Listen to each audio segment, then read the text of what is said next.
السلام عليكم ورحمة الله وبركاته. تحدثنا في الدرس السابق عن أحكام المياه. اليوم إن شاء الله غنتحدثوا على فرائض الوضوء.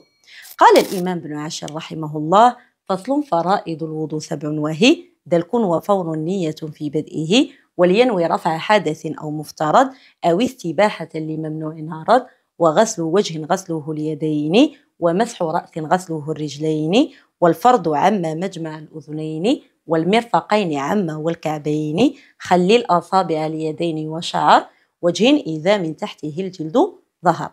ذكر ابن عاشر رحمه الله في هذه الأبيات أن فرائض الوضوء العدد ديالها 7، فبدأ بالدلك هو الأول، وهذا الترتيب راعى فيه النظم.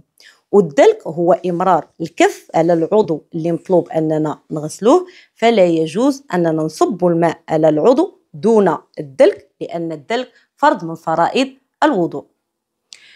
والفرض الثاني الفور، وهو الموالاة أي المتابعة، يعني كنغسلوا عضو وكنتبعوه العضو الآخر حتى كنساليو الوضوء. والفرض الثالث النية، فقال رحمه الله: نية في بدئه، يعني النية خاصها تكون في بداية الوضوء. ثم قال رحمه الله في البيت الثاني: ولينوي رفع حدث أو مفترض، أو استباحة لممنوع عرض. في هذا البيت ذكر ابن عاشر رحمه الله أن النية عندها 3 ديال الأحوال: إما أننا نويو رفع الحدث مطلقا، أو أننا نويو أداء الوضوء اللي هو فرض، أو أننا نويو استباحة ما كان ممنوعا عنا كالصلاة والطواف إلى غير ذلك. وباش ما نضيقوش على راسنا، نويو أننا نتوضاو باش نقوموا بجميع العبادات اللي كنحتاجوا فيها الوضوء، يعني ما نخليوش النية ديالنا تكون قاصرة على شي عبادة خاصة.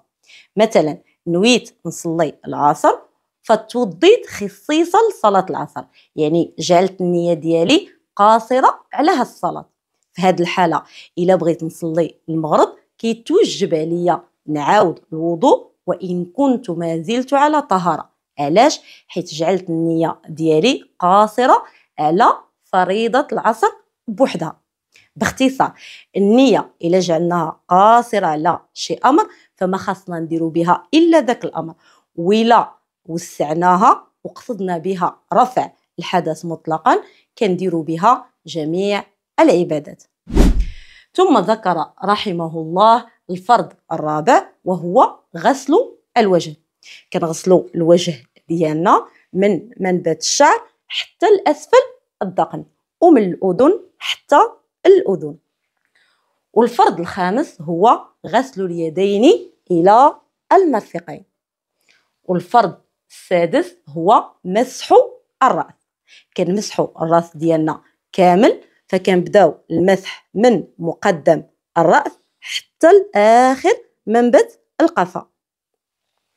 وضروري المسح يكون مباشرة على الرأس، يعني ما خاصش يكون شي حائل سواء بالنسبة للرجل أو بالنسبة للمرأة. والفرض السابع هو غسل الرجلين إلى الكعبين. وقوله رحمه الله: والفرض عم مجمع الأذنين، والمرفقين عم والكعبين، يعني فاش نكونوا كنغسلوا الوجه ديالنا ضروري نغسلوه من الأذن حتى الأذن، يعني هاد الأماكن راهم داخلين. وفاش نكونوا كنغسلوا يدينا ضروري نغسلوهم حتى المرفق، وهاد المرفقين راهم حتى هما داخلين. وفاش نكونوا كنغسلوا رجلينا ضروري نغسلوهم حتى الكعبين حيت حتى هما داخلين. وقوله رحمه الله: خلي الأصابع اليدين، يعني فاش نكون كنغسل يديا ضروري من تخليل الأصابع. وقوله رحمه الله: وشعر وجه إذا من تحته الجلد ظهر، يعني الراجل إلا كانت عنده اللحية خفيفة ضروري فاش يكون كيغسل وجهه يخلل ديك اللحية مزيان.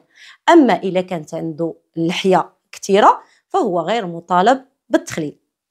إذن فرائض الوضوء حسب النظم 7، اللي هي الدلك، الفور، النية، غسل الوجه، غسل اليدين إلى المرفقين، مسح الرأس، غسل الرجلين إلى الكعبين.